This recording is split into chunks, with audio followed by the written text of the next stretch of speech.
Hello friends, welcome to AWP। Friends, आज हम geography class 10th है, chapter 1 resource and development discuss करने जा रहे हैं, जो कि कंप्लीट वन शॉट सीरीज़ होगी। 3 या 4 पार्ट में होगा और फुल PDF भी आपको प्रोवाइड किया जाएगा। So now let's start this chapter. So सबसे पहले हम इस चैप्टर में डिस्कस करेंगे फ्रेंड कि हमारा रिसोर्स एंड डेवलपमेंट क्या है। इस टॉपिक में भी हमारा चैप्टर का नाम है रिसोर्सेस एंड डेवलपमेंट। तो हम समझेंगे कि रिसोर्सेज क्या होता है और उसको डेवलप क्यों किया जाता है। ओके, सबसे पहले हम आपके एनसीईआरटी बुक में दिया हुआ है कि everything available in our environment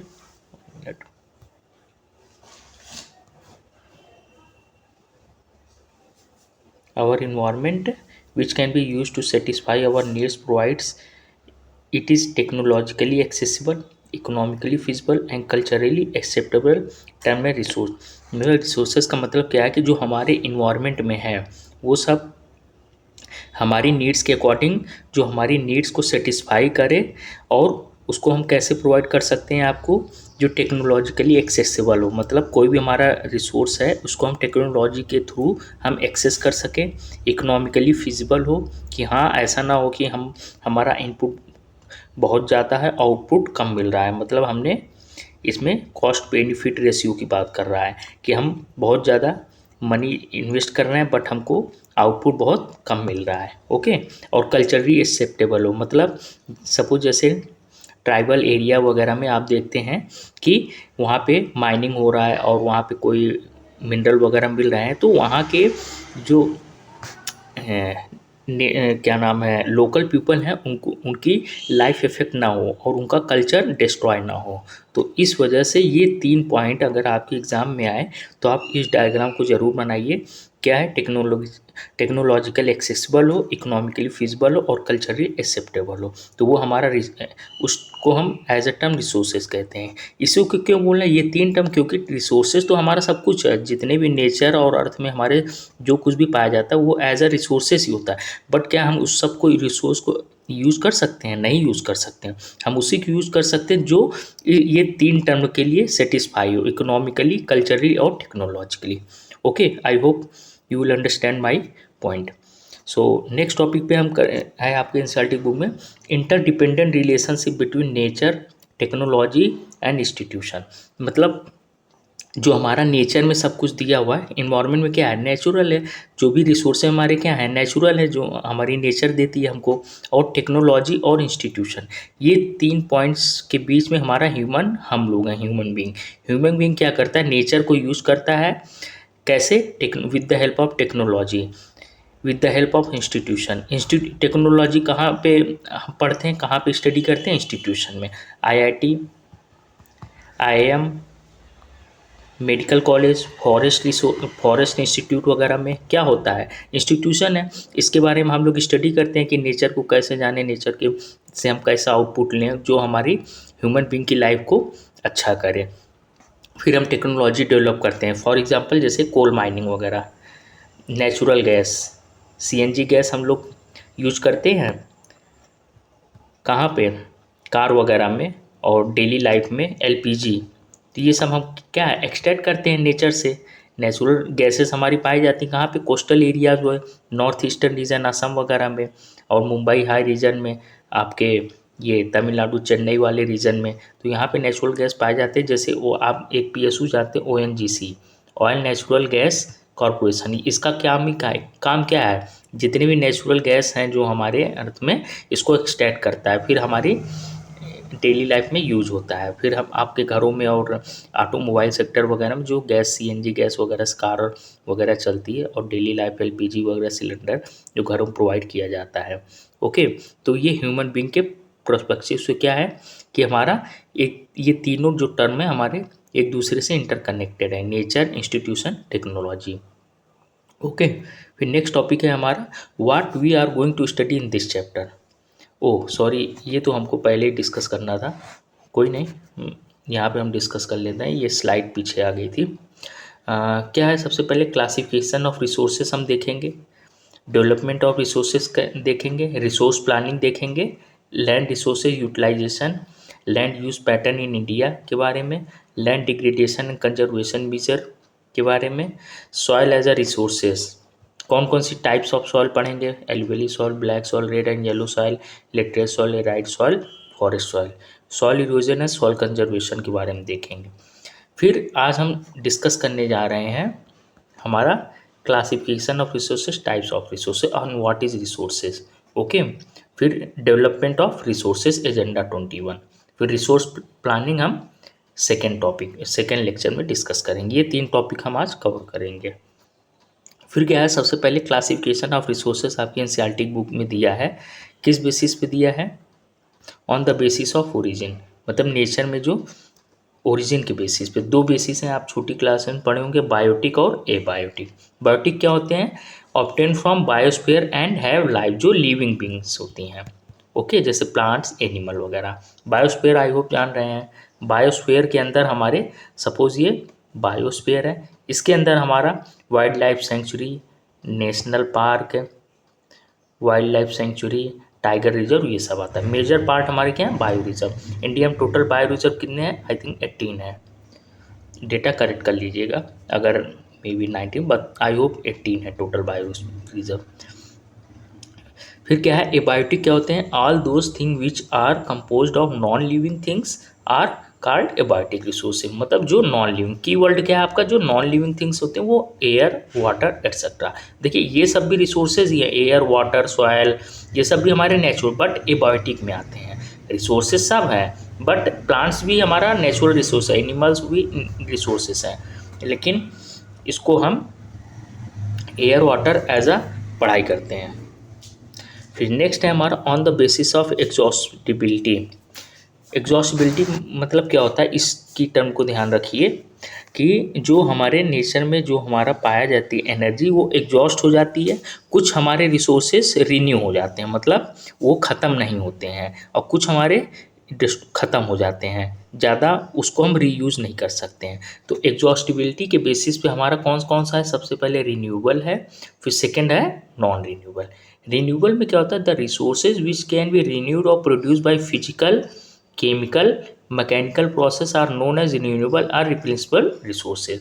मतलब जो हमारे रिन्यूएबल रिसोर्सेज हुए हैं, जो फिजिकली, केमिकली, मैकेनिकली प्रोसेस से हम उसको क्या कर सकें? रिन्यू कर सकें। For example solar energy, wind energy. अभी आप देखे होंगे पीएम, अपने प्राइम मिनिस्टर मोदी जी ने पीएम सूर्य घर, सोलर टॉप अभी नई योजना स्टार्ट की है कि आप अपने घर पे सोलर पैनल लगाइए और इलेक्ट्रिसिटी जनरेट कीजिए और यूज करिए और उसको भी सेल करिए। तो ये क्यों है? क्योंकि सन में हमारे इनफाइनाइट लॉट्स ऑफ एनर्जी है, जो कि कभी क्या होगी?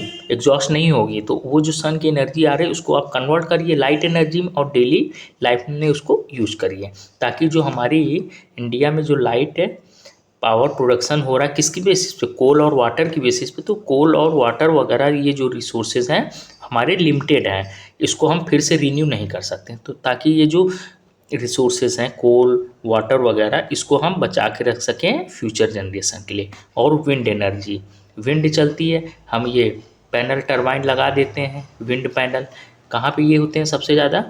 ये राजस्थान, गुजरात के साइड में आपको देखने को मिलते हैं।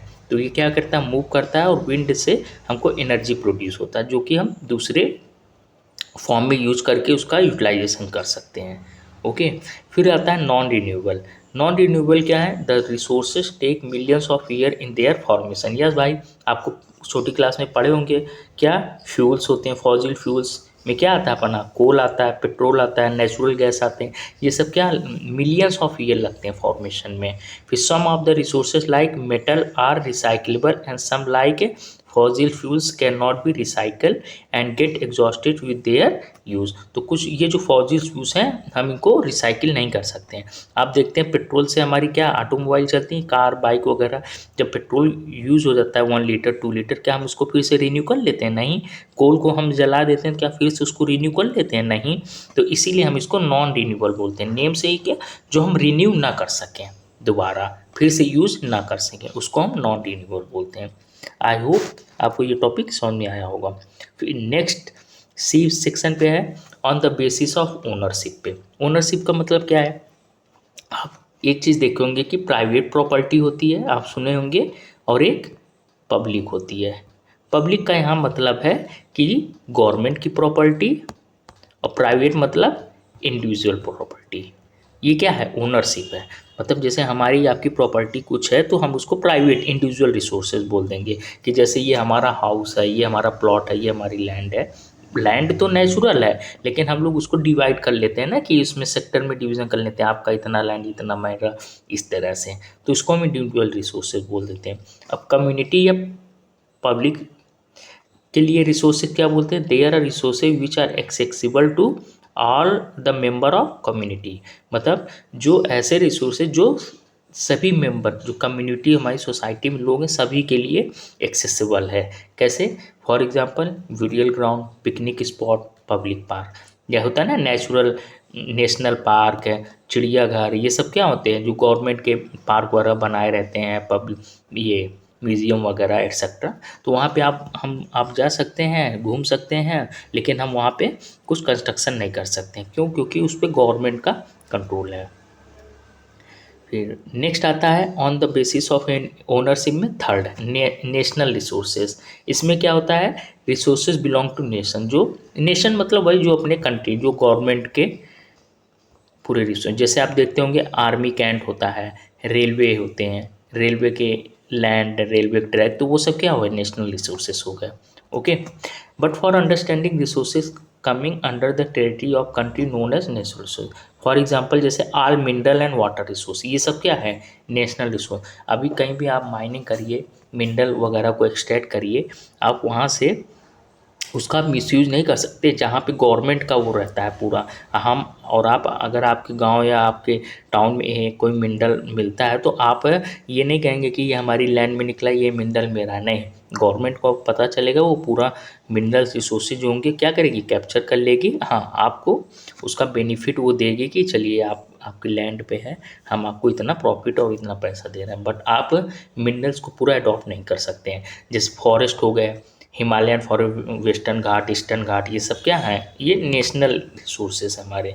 वाइल्ड लाइफ हो गए, land with in political boundaries. और ओशनिक एरिया में हमारा कहाँ तक होता है, नेशन की प्रॉपर्टी 12 नॉटिकल माइल, मतलब 22.2 किलोमीटर। सपोज जैसे मुंबई हमारा ओशनिक बॉर्डर पे है ना, कोस्टल एरिया पे, तो मुंबई जो वहाँ पे समुद्र ओशियन से लेके 22 किलोमीटर ओशन तक हमारा इंडिया का वो है, क्या नाम है, प्रॉपर्टी बिलोंग करता है। उसके आगे नहीं, उसके आगे हम कहेंगे इंडियन ओशन है तो वो हमारा नहीं है। मतलब इंडियन ओशन में हमारा 22.2 किलोमीटर तक नेशनल प्रॉपर्टी है वो। ओके, फिर आता है इंटरनेशनल रिसोर्सेज में, जो रिसोर्सेज किसी के नहीं होते हैं। मतलब वो पूरे वर्ल्ड में जितने नेशन है वो सब एक इंस्टीट्यूशन बनती है और उसको रेगुलेट करती है, तो उसको हम स्पीक नेशन, जैसे हम लोग पढ़े ना यूएनडीपी वगैरह, ठीक, यूनाइटेड नेशन, इस तरह से। जैसे एक्सक्लूसिव इकोनॉमिक जोन हम लोग बना देते हैं 200 नॉटिकल माइल्स तक की। यहाँ पे क्या होगा कि कोई भी पर्टिकुलर कंट्री का कोई पर्टिकुलर कंट्री वहाँ पे कुछ कर नहीं सकती है, वो इंडिविजुअल कंट्री के लिए नहीं है, जबकि एक इंटरनेशनल इंस्टीट्यूशन उसको क्या करेगी, रन करेगी। सपोज़ यहाँ पे कोई आइलैंड मिला 200 नॉटिकल माइल्स के उधर, एक्सक्लूसिव इकोनॉमिक जोन, तो वहाँ पे कोई कंट्री अपना दावा नहीं करेगी कि ये हमारा रिसोर्सेज नहीं, उस पर वो इंटरनेशनल इंस्टीट्यूशन उसको लेकर उस वो अपने अकॉर्डिंग रन करेगी। तो जिस कंट्री को वो रिसोर्सेज ज़रूरत होगी उसको वो प्रोवाइड करेगी, उसके भी रूल्स रेगुलेशन होते हैं। आई होप आपको on the basis of ownership भी रिसोर्सेज समझ में आ गया होगा। तो नेक्स्ट टॉपिक पे चलते हैं, on the basis of status of development. ये क्या है, पोटेंशियल रिसोर्सेज। इसका मतलब क्या होगा, आप लोग पढ़े होंगे फिजिक्स में, वर्क एनर्जी, पोटेंशियल एनर्जी वगैरह। क्या, resources which are found in a region but have not been utilise. Developed resources क्या, resources which are surveyed and their quality and quantity have been determined for utilisation. The development of resources depend on technology and level of their feasibility। तो develop resources में क्या है कि जो quality और quantity में हो, क्वालिटी भी हो उसका, जो रिसोर्सेज की क्वालिटी में हो और काफ़ी लार्ज क्वांटिटी में हो, और उसका हम यूटिलाइजेशन कर सकें। ये देखिए, क्वालिटी एंड क्वांटिटी में हो और हम उसका यूटिलाइजेशन कर सकें, किसके लिए, as a with the help of technology and level of their feasibility. Okay, फिर स्टॉक्स क्या मतलब है हमारा, material in the environment which have the potential to satisfy human needs but human being do not appropriate technology to access these are stock. मतलब stock में क्या है, जैसे सपोज हमारे केरला रीजन, तमिलनाडु रीजन में थोरियम पाया जाता है। थोरियम क्या है, हमारा रेडियो एक्टिव मेटल है, इससे हमारी बहुत ज़्यादा एनर्जी हम प्रोड्यूस कर सकते हैं। बट अभी क्या है, इसके लिए टेक्नोलॉजी हमारी उतनी नहीं है कि हम इसको ज़्यादा से ज़्यादा लार्ज अमाउंट में यूज़ कर सकें। तो हम इसको क्या बोलेंगे कि थोरियम का लार्ज अमाउंट स्टॉक में प्रेजेंट है, बट हम इसको ह्यूमन बीइंग अभी यूज़ नहीं कर सकता है। लिखा है ना, but human being do not have the appropriate technology to access these stock.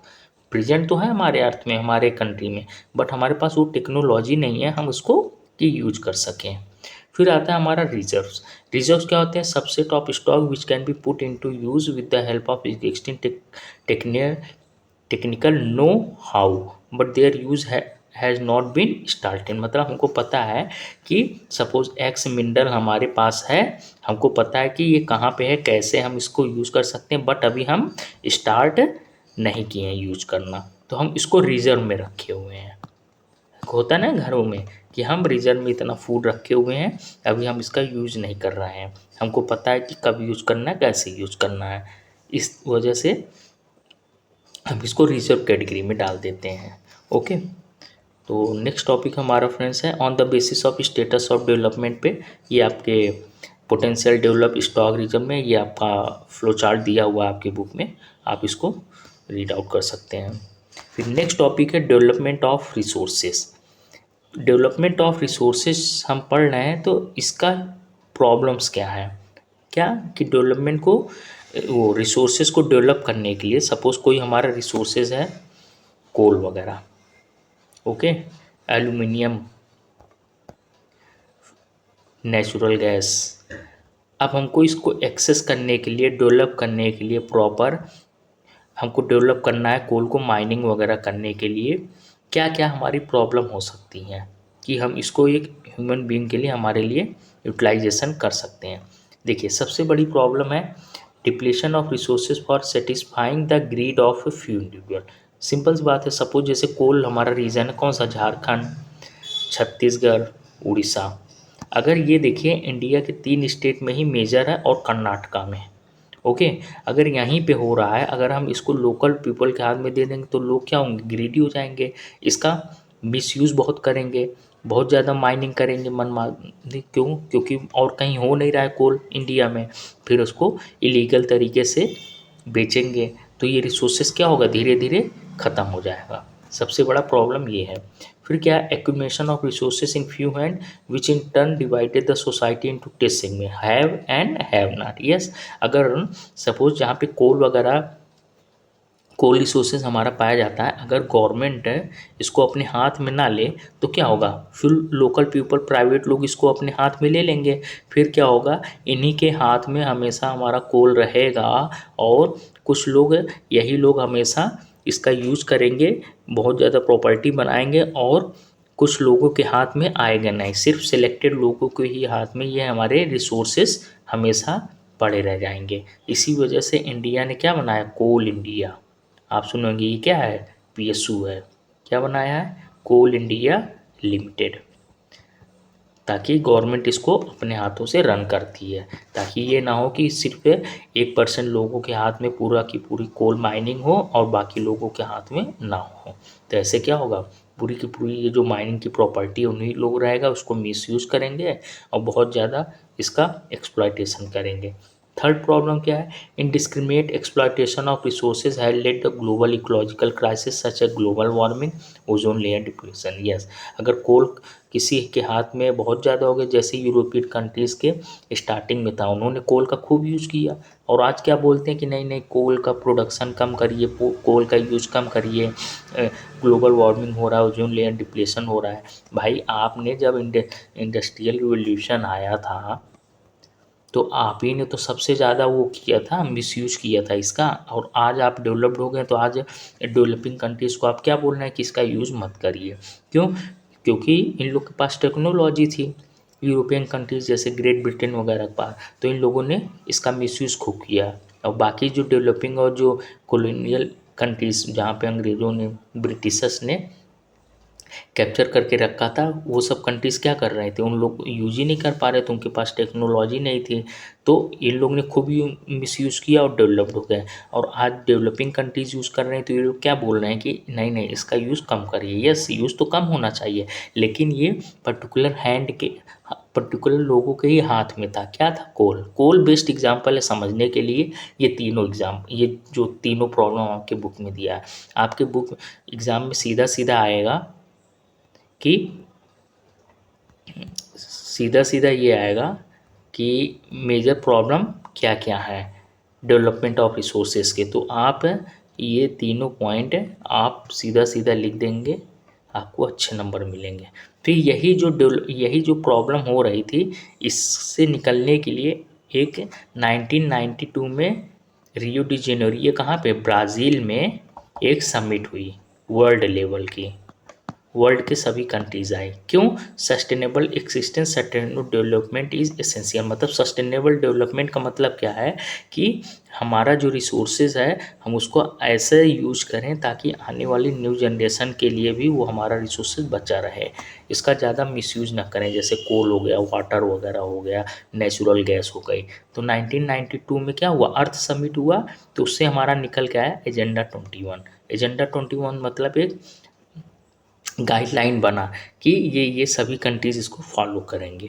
Okay, तो क्या होता है एजेंडा 21 और अर्थ समिट 1992 में क्या होता है कि more than hundreds of state, मतलब हंड्रेड्स कंट्रीज से ज़्यादा रियो डी जेनेरियो ब्राज़ील में पार्टिसिपेट करते हैं। किसके लिए? अर्जेंट प्रॉब्लम ऑफ इन्वायरमेंट को प्रोटेक्ट करने के लिए और सोशो इकोनॉमिक डेवलपमेंट के लिए एट ग्लोबल लेवल पे। ये 3 पॉइंट आप सीधा लिखेंगे। अर्थ समिट 1992 क्यों हुआ? समिट किस लिए हुआ? Address urgent problem of environmental protection and socio economic development at global level. कहाँ पे? ब्राज़ील में। तो इससे हमारा क्या निकल के आया? फॉरेस्ट का प्रिंसिपल निकल के आया, जो एजेंडा 21 गाइडलाइन के नाम से जाना जाता है। तो किसके लिए? सस्टेनेबल डेवलपमेंट के लिए। ये क्या होता है? मोस्ट इंपॉर्टेंट ये डिफिनीशन आप लर्न कर लीजिए कि development should take place without damaging the environment. Development in present should not compromise with the needs of the future generation. जो हमारा डेवलपमेंट हो रहा है, इन्वायरमेंट को डैमेज ना हो, एक ही वर्ड है, damaging environment. Okay, environment damage ना हो, और जो हम उसका यूज़ कर रहे हैं फ्यूचर जनरेशन के से कंप्रोमाइज़ ना करें। अभी हम यूज़ करें बट फ्यूचर जनरेशन के लिए भी हम बचा के रखें। ओके, फिर ये आपका रियो डी जेनेरियो, ये कहाँ पे? South America continent, Brazil country में। फिर एजेंडा 21 क्या होता है? एजेंडा 21 का मतलब हमारा है local government should draw local agenda.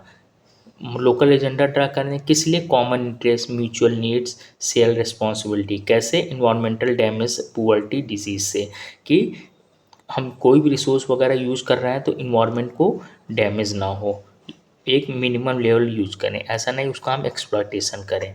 ये कहाँ पे आया हमारा एजेंडा 21? डिक्लेरेशन 1992 अर्थ समिट से निकल के आया। अच्छा, क्या इसका टारगेट क्या था? एजेंडा 21 का टारगेट क्या आया? Achieving global sustainable development. Most important point, आप ये पॉइंट जरूर लिखेंगे एजेंडा 21 के बारे में। अचीविंग, इसका गोल क्या है? Achieving global sustainable development. Okay, so friends, हम नेक्स्ट लेक्चर में नेक्स्ट टॉपिक डिस्कस करेंगे रिसोर्सेज प्लानिंग। ये भी काफ़ी इंपॉर्टेंट है। Why do we need resource planning? अभी तक हमने रिसोर्सेज के बारे में पढ़ा, रिसोर्सेज होते क्या, उसके क्लासिफिकेशन पढ़े, what is resources and classification, और रिसोर्सेज को डेवलपमेंट में क्या क्या प्रॉब्लम होती हैं और डेवलपमेंट क्यों ज़रूरी है, और डेवलपमेंट का रिसोर्सेज का एक्सप्लॉयटेशन ना हो, इन्वायरमेंट का एक्सप्लॉयटेशन ना हो, इसके लिए हमने अर्थ समिट के बारे में पढ़ा। उससे हमारा निकल के क्या आया? एजेंडा 21। ओके, तो नेक्स्ट क्लास में हम रिसोर्स प्लानिंग पढ़ेंगे। आई होप आपको आज का लेक्चर पसंद आया होगा। प्लीज़ इसको लाइक करिए, सब्सक्राइब करिए और शेयर करिए अपने फ्रेंड्स में। Thank you.